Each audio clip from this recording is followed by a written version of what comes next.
प्रस्तुत है प्रेमचंद की कहानी सदगति। वाचन प्रेरणा मिश्रा। दुखी चमार द्वार पर झाड़ू लगा रहा था और उसकी पत्नी झुरिया घर को गोबर से लीप रही थी। दोनों अपने अपने काम से फुर्सत पा चुके थे। तो चमारिन ने कहा, तो जाके पंडित बाबा से कह आओ ना, ऐसा ना हो कहीं चले जाए।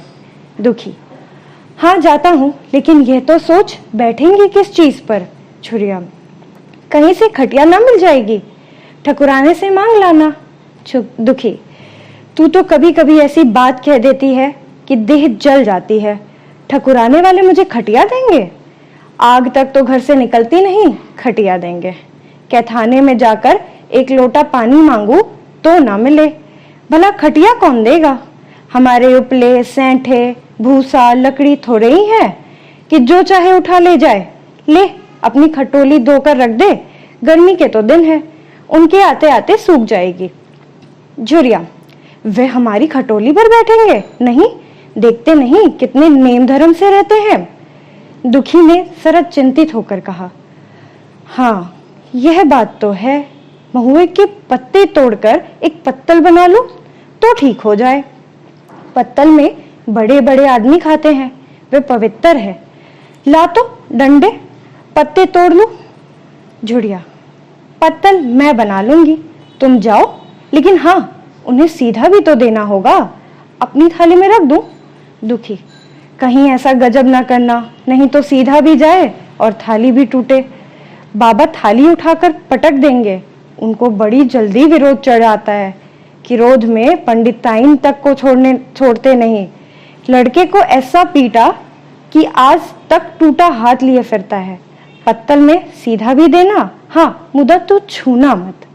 छुरी, गोड़ की लड़की को लेकर साह की दुकान से सब चीजें ले आना, सीधा भरपूर हो।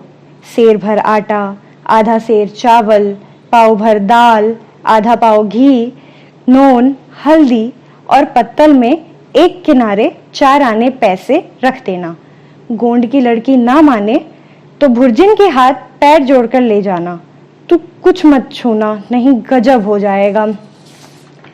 इन बातों की ताकीद करके दुखी ने लकड़ी उठाई और घास का एक बड़ा सा गट्ठा लेकर पंडित जी के अर्ज करने चला।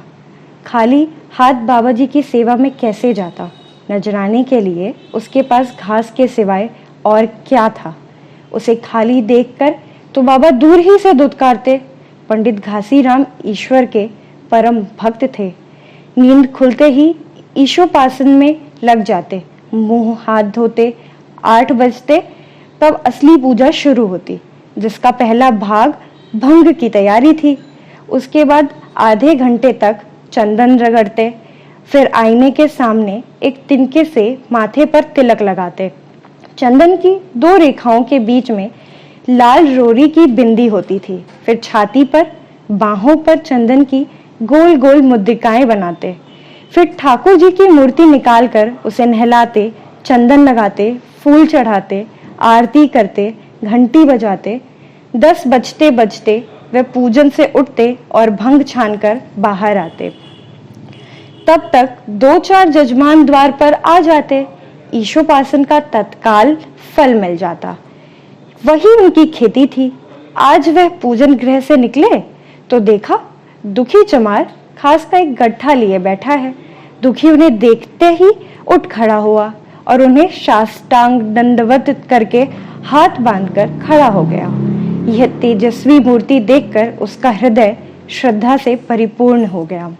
कितनी दिव्य मूर्ति थी। छोटा सा गोल मटोला आदमी, चिकना सिर, फूले गाल, ब्रह्म तेज से प्रदीप्त आंखें, रोरी और चंदन देवताओं की प्रतिभा प्रदान कर रही थी। दुखी को देखकर श्री मुख से बोले, आज कैसे चला रे दुखिया? दुखी ने सिर झुकाकर कहा, बिटिया की सगाई कर रहा हूं महाराज, कोई साज सगुन विचारना है, कब मर्जी होगी। घासी, आज मुझे छुट्टी नहीं, हाँ सांझ तक आ जाऊंगा। दुखी, नहीं महाराज, जल्दी मर्जी हो जाए, सब सामान ठीक कर आया हूँ, ये घास कहाँ रख दूं? घासी, इस गाय के सामने डाल दे और जरा झाड़ू लेकर द्वार तो साफ कर दे। ये बैठक भी कई दिन से लीपी नहीं गई, उसे भी गोबर से लीप दे। तब तक मैं भोजन कर लूं, फिर जरा आराम करके चलूंगा। हाँ, यह लकड़ी भी चीर देना। खलियान में 4 खांची भूसा पड़ा है, उसे भी उठा लाना और भूसेली में रख देना। दुखी फौरन हुक्म की तामील करने लगा। द्वार पर झाड़ू लगाई, बैठक को गोबर से लीपा। तब 12 बज गए। पंडित जी भोजन करने चले गए। दुखी ने सुबह से कुछ नहीं खाया था। उसे भी जोर की भूख लगी, पर वहां खाने को क्या धरा था। घर यहाँ से मील भर था, वहां खाने चले जाए तो पंडित जी बिगड़ जाए। बेचारे ने भूख दबाई और लकड़ी फाड़ने लगा। लकड़ी की मोटी सी गांठ थी, जिस पर पहले कितने ही भक्तों ने अपना जोर आजमा लिया था। वह उसी धमखम के साथ लोहे से लोहा लेने के लिए तैयार थी। दुखी घास छीलकर बाजार ले जाता था। लकड़ी चीरने का उसे अभ्यास ना था। घास उसके खुरपे के सामने सिर झुका देती थी। यहाँ कस कस कर कुल्हाड़ी का भरपूर हाथ लगाता, पर उस गांठ पर निशान तक ना पड़ता। कुल्हाड़ी उठ चढ़ जाती, पसीने में तर था, हाफता था, थक कर बैठ जाता था, फिर उठता था। हाथ उठाए ना उठते थे, पांव कांप रहे थे, कमर न सीधी होती थी, आंखों तले अंधेरा हो रहा था, सिर में चक्कर आ रहे थे, तितलियां उड़ रही थी, फिर भी अपना काम किए जाता था। अगर एक चिल्लम तंबाकू पीने को मिल जाती तो शायद कुछ ताकत आती। उसने सोचा, यहाँ चिल्लम और तंबाकू कहाँ मिलेगी? ब्राह्मणों का पूरा है, ब्राह्मण लोग हम नीच जातों की तरह तंबाकू थोड़े ही पीते हैं। उसने सोचा, यहाँ चिल्लम और तंबाकू कहाँ मिलेगी? ब्राह्मणों का पूरा है, ब्राह्मण लोग हम नीच जातों की तरह तंबाकू थोड़े ही पीते हैं। सहसा उसे याद आया कि गांव में गोंड भी रहता है, उसके यहाँ जरूर चिल्लम तंबाकू होगी। तुरंत उसके घर दौड़ा। खैर, मेहनत सफल हुई। उसने तंबाकू भी दी और चिल्लम भी दी, पर आग वहां ना थी। दुखी ने कहा, आपकी चिंता ना करो भाई, मैं जाता हूँ, पंडित जी के घर से आग लूंगा, वहां तो अभी रसोई बन रही थी। ये कहता हुआ वह दोनों चीजें लेकर चला आया और पंडित जी के घर में बरौठे के द्वार पर खड़ा होकर बोला, मालिक, रच के आग मिल जाए तो चिल्लम पी ले। पंडित जी भोजन कर रहे थे। पंडिताइन ने पूछा, यह कौन आदमी मांग रहा है आग? पंडित, अरे वही ससुरा दुखिया चमार है, कहा है थोड़ी सी लकड़ी चीर दे, आग तो है, दे दो। पंडिताइन ने भवे चढ़ाकर कहा, तुम्हें तो जैसे पोथी पत्रों के फेर में धर्म कर्म किसी बात की सुध ही नहीं रही। चमार हो, धोबी हो, पासी हो, मुंह उठाए घर में चला आए। हिंदू का घर न हुआ, कोई सराय हुई, कह दो दाढ़ी झाड़ से चला जाए, नहीं तो इस लुआठे में से मुंह झुलस दूंगी। आग मांगने चले हैं। पंडित जी ने उन्हें समझा कर कहा, भीतर आ गया तो क्या हुआ, तुम्हारी कोई चीज तो नहीं छुई, धरती पवित्र है, जरा सी आग दे क्यों नहीं देती? काम तो हमारा ही कर रहा है, कोई लोनिया यही लकड़ी फाड़ता तो कम से कम 4 आने लेता। पंडिताइन ने गरज कर कहा, वे घर में आया क्यों? पंडित ने हार कर कहा, ससुरे का अभाग था। और क्या? पंडिताइन, अच्छा, इस वक्त तो दिए देती हूँ, लेकिन फिर जो इस तरह घर में आएगा तो उसका मुंह ही जला दूंगी। दुखी के कानों में इन बातों की भनक पड़ रही थी। पछता रहा था, नाहा काया। सच तो कहती है, पंडित के घर में चमार कैसे चला आए? बड़े पवित्र होते हैं ये लोग, तभी तो संसार पूजता है, तभी तो इतना मान है। भर चमार थोड़े ही है, इसी गांव में बूढ़ा हो गया, मगर मुझे इतनी अकल भी ना आई। इसीलिए जब पंडिताइन आग लेकर निकली तो वह मानो स्वर्ग का वरदान पा गया। दोनों हाथ जोड़कर जमीन पर माथा टेकता हुआ बोला, पढ़ाइन माता, मुझसे बड़ी भूल हुई कि घर में चला आया, चमार की अकल ही तो ठहरी, इतने मूर्ख ना होते तो लात क्यों खाते? पंडिताइन चिमटे से पकड़कर आग लाई थी। 5 फीट की दूरी से घूंघट की आड़ से दुखी की तरफ आग फेंकी। आग की बड़ी सी चिंगारी दुखी के सिर पर पड़ गई। जल्दी से पीछे हटकर सिर के झोंटे देने लगा। उसने मन में कहा, ये एक पवित्र ब्राह्मण के घर को अपवित्र करने का फल है। भगवान ने कितनी जल्दी फल दे दिया। इसी से तो संसार पंडितों से डरता है और सबके रुपए मारे जाते हैं। ब्राह्मण के रुपए भला कोई मार तो ले, घर भर का सत्यानाश हो जाए। पांव गल गल कर गिरने लगे। बाहर आकर उसने चिल्लम पी और फिर कुल्हाड़ी लेकर जुट गया। खट खट की आवाजें आने लगी। उस पर आग पड़ गई तो पंडिताइन को उस पर कुछ दया आ गई। पंडित जी भोजन करके उठे तो बोली, इस चमरवा को कुछ खाने को दे दो, बेचारा कब से काम कर रहा है, भूखा होगा। पंडित जी ने इस प्रस्ताव को व्यवहारिक क्षेत्र से दूर समझकर पूछा, रोटियां हैं? पंडिताइन, 2-4 बच जाएंगी। पंडित, 2-4 रोटियों में क्या होगा, चमार है, कम से कम सेर भर चढ़ा जाएगा। पंडिताइन कानों पर हाथ रखकर बोली, अरे बाप रे, सेर भर तो फिर रहने दो। पंडित जी ने अब शेर बनकर कहा, कुछ भूसी चोकर हो तो आटे में मिलाकर 2 ठोक लिट्टा ठोक दो, साले का पेट भर जाएगा। पतली रोटियों से इन नीचों का पेट नहीं भरता, इन्हें तो ज्वार का लिट्टा चाहिए। पंडिताइन ने कहा, अब जाने भी दो, धूप में कौन मरे। दुखी ने चिल्लम पीकर फिर कुल्हाड़ी संभाली। दम लेने से जरा हाथों में ताकत आ गई थी। कोई आधा घंटे तक फिर कुल्हाड़ी चलाता रहा, फिर बेदम होकर वहीं सिर पकड़ के बैठ गया। इतने में वही गौड़ आ गया। बोला, क्यों जान देते हो बूढ़े दादा, तुम्हारे फाड़े यह गांठ ना फटेगी, नाहक हलाकान होते हो। दुखी ने माथे पर पसीना पोंछकर कहा, अभी गारी भर भूसा ढूंढा है भाई। गौड़, कुछ खाने को मिला कि काम ही कराना जानते हैं, जाके मांगते क्यों नहीं। दुखी, कैसी बात करते हो चिखुरी, ब्राह्मण की रोटी हमको पचेगी। गौड़, पचने को पच जाएगी, पहले मिले तो। मूंछों पर ताव देकर भोजन किया और आराम से सोए, तुम्हें लकड़ी फाड़ने का हुक्म लगा दिया। जमींदार भी कुछ खाने को देता है, हाकिम भी बेकार लेता है तो थोड़ी बहुत मजूरी देता है, यह उनसे भी बढ़ गए, उस पर धर्मात्मा बनते हैं। दुखी, धीरे धीरे बोलो भाई, कहीं सुन ले तो आफत आ जाए। ये कहकर दुखी फिर संभल पड़ा और कुल्हाड़ी की चोट मारने लगा। चिकुरी को उस पर दया आई, आकर कुल्हाड़ी उसके हाथ से छीन ली और कोई आधा घंटे खूब कस कस कर कुल्हाड़ी चलाई, पर गांठ में एक दरार भी ना पड़ी। तब उसने कुल्हाड़ी फेंक दी और यह कहकर चला गया, तुम्हारे फाड़े यह ना फटेगी, जान भले निकल जाए। दुखी सोचने लगा, बाबा ने यह गांठ कहाँ रख छोड़ी थी कि फाड़े नहीं फटती, कहीं दरार तक तो नहीं पड़ती। मैं कब तक इसे चीरता रहूंगा।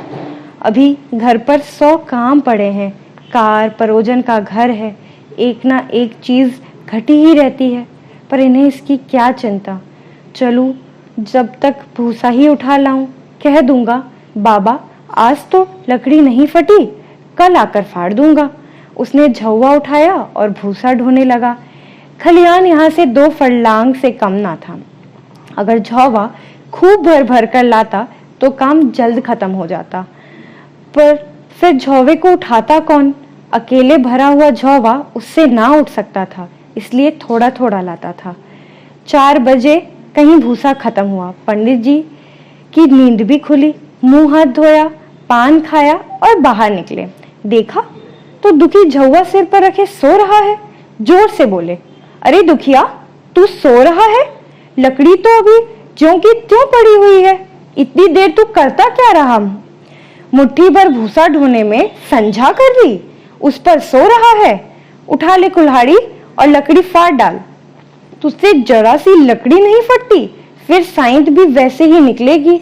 मुझे दोष मत देना। इसी से कहा है कि नीच के घर में खाने को हुआ और उसकी आंख बदली। दुखी ने फिर कुल्हाड़ी उठाई तो बातें पहले से सोच रखी थी वह सब भूल गई।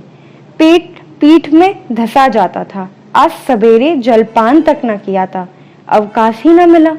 उठना ही पहाड़ मालूम होता था। जी डूबा जाता था, पर दिल को समझा कर उठा। पंडित हैं, कहीं साइथ ठीक ना विचारे तो फिर सत्यानाश ही हो जाए। जभी तो संसार में इतना मान है। साइंथ ही का तो सब खेल है, जिसे चाहे बिगाड़ दे। पंडित जी गांठ के पास आकर खड़े हो गए और बढ़ावा देने लगे। हाँ, मार कस के, और मार कस के मार, अबे जोर से मार, तेरे हाथ में तो जैसे दम ही नहीं है, लगा कस के। खड़ा सोचने क्या लगता है, हाँ बस फटा ही जाती है, दे उसी दरार में। दुखी अपने होश में ना था। न जाने कौन सी गुप्त शक्ति उसके हाथों को चला रही थी। वह थकान, भूख, कमजोरी सब मानो भाग गई। उसे अपने बाहुबल पर स्वयं आश्चर्य हो रहा था। एक एक चोट वज्र की तरह पड़ती थी। आधा घंटे तक वह इसी उन्माद की दशा में हाथ चलाता रहा, यहाँ तक कि लकड़ी बीच से फट गई और दुखी के हाथ से कुल्हाड़ी छूटकर गिर पड़ी। इसके साथ वह भी चक्कर खाके गिर पड़ा। भूखा प्यासा थका हुआ शरीर जवाब दे गया। पंडित जी ने पुकारा, उठ के 2-4 हाथ और लगा दे, पतली पतली चैलियां हो जाए। दुखी ना उठा। पंडित जी ने अब उसे दिख करना उचित न समझा। भीतर जाकर बूटी छानी, शौच गए, स्नान किया और पंडिताई बाना पहनकर बाहर निकले। दुखी अभी तक वहीं पड़ा हुआ था। जोर से पुकारा, अरे क्या पड़े ही रहोगे दुखी, चलो तुम्हारे ही गल चल रहा हूँ, सब सामान ठीक ठीक है ना। दुखी फिर भी ना उठा। अब पंडित जी को कुछ शंका हुई। पास जाकर देखा तो दुखी अकड़ा पड़ा हुआ था।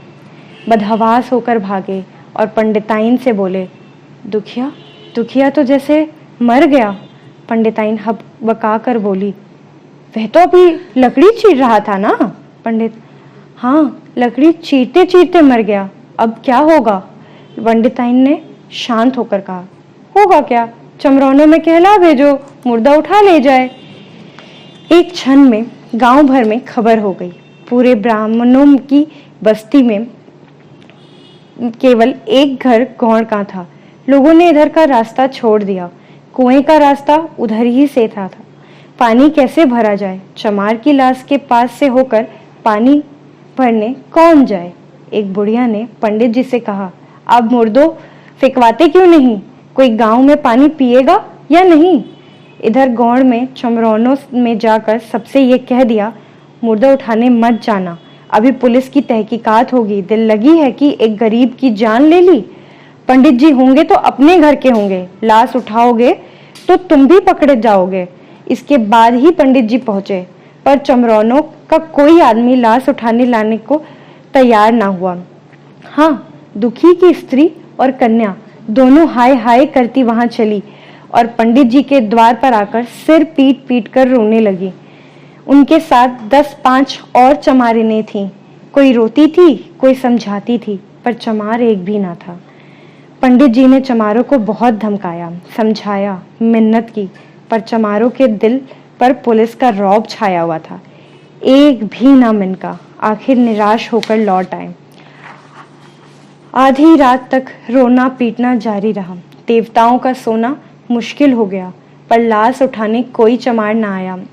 और ना ब्राह्मणों चमार की लाश कैसे उठाते भला, ऐसी किस शास्त्र पुराण में लिखा है, कहीं कोई दिखा दो। पंडिताइन ने झुंझला कर कहा, इन डाइनों ने तो घोपड़ी चाट डाली, सबों का गला भी नहीं पकता। पंडित ने कहा, रोने दो चुड़ैलों को, कब तक रोएंगी, जीता था तो कोई ना पूछता था, मर गया तो कोलाहल मचाने के लिए सबकी सब आ पहुंची। पंडिताइन, चमार का रोना मनहूस है। पंडित, हाँ बहुत मनहूस। पंडिताइन, अभी से दुर्गंध उठने लगी है। पंडित, चमार था ससुरा की नहीं, साध असाध किसी का विचार है इन सबको। पंडिताइन, इन सबों को घिन भी नहीं लगती। पंडित, भ्रष्ट है सब।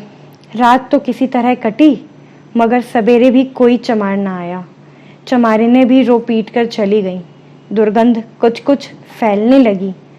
पंडित जी ने एक रस्सी निकाली, उसका फंदा बनाकर मुर्दे के पैर में डाला और फंदे को खींचकर कस दिया। अभी कुछ कुछ धुंधलका था।